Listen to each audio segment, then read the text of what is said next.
Voilà, message ya pourquoi ya lelo.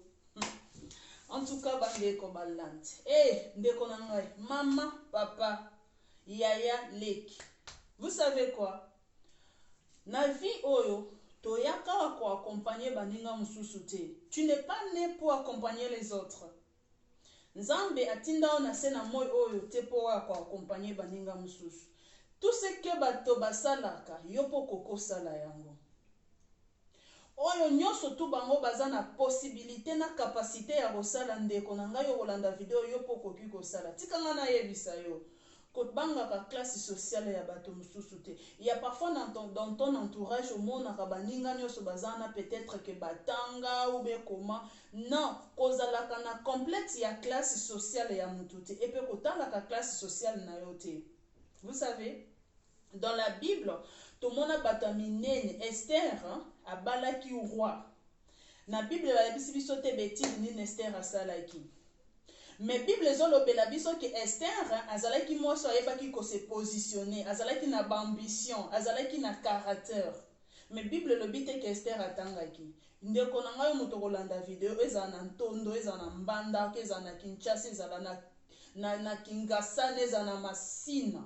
Yebaki ozana tina moko bo nzamba tiao na nzamba tindo na sena moi ozana but ozana quelque chose à kosala ya na vidéo na nga na yo ko encourager yo telema mama komitika te papa telema zo courage quel que soit na nyonso ozo saleza na mbongo ya muke okosala soko tienzambo associé volonté amour okopambolama okoki kopambolama meme na kati ya koteka makala po marquer histoire ya génération na yo. Omona te mutabandi na koteka saki moko ya makala pa suki na dépôt ya makala. Omona te ke mutu pa bandi koteka matembelelelo pa suki na komi na ba magasin ya ba wax. Mama papa, zala na fier na oyo zanango. Zala na fier na oyo yo zanango telema. Kota la classe sociale te, kota la bato baza tout autour na ote, kota la façon na bango ya kolobate, kota la te ke bango baebi ko s'exprimer plus que yo, kota la français te, kota la anglais na bango te, tala oyo zanango, ozana nini, Eli atuni la femme veuve, alobi na ye, ozana nini ozanango. Tango Eli ake la femme veuve ake romona Élysée, ake komilela lobi mobali na nga kufi, balingi bazwa bana na ngai, bakanga bi bakomisa bango ba esclave. Prophète Eli atuni na mwasi wana, ozana nini? Ngape na pokwa na lelo na rotuna onde ko kolanda video, yo ozana nini? Ozana nini? O nyos ozana ngo. Tiango en valeur, bimisa yango. Présenter yango na miso ya bato.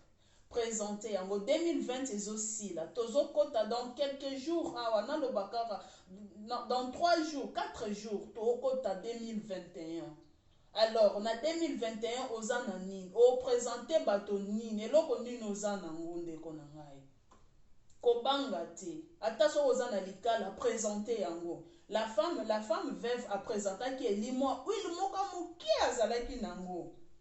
Et na kati ya huile tellement zalaki na kondima et comment ki ba vase ya ba huile yo zana nini ndeko na ngai. En tout cas bo s'abonner ebele na l'amour de Dieu Stevador to ko s'encourager to yaki kotika mutute na mukili oyo to yaki pa ko accompagner bato te biso nyonso to ana tina na se na mukili oyo nzamba sala biso parce que yebi ke biso nyonso to ana tina moko na se na mukilo to ya ko accompagner bato te. Alors nga na ye apona ko encourager yo na ye pona ko s'encourager nga moko pe parce que vous savez na nyonso to sala na vie nous avons besoin to sala toujours na besoin ya bato bazo encourager biso mais parfois comme el rabiso na entourage okokoza la même na mobali za na ba genre mso mibali ba ye bakata ko encourager basi na bango te eza na genre mso ba parents ba yebi ko encourager bana na bango te.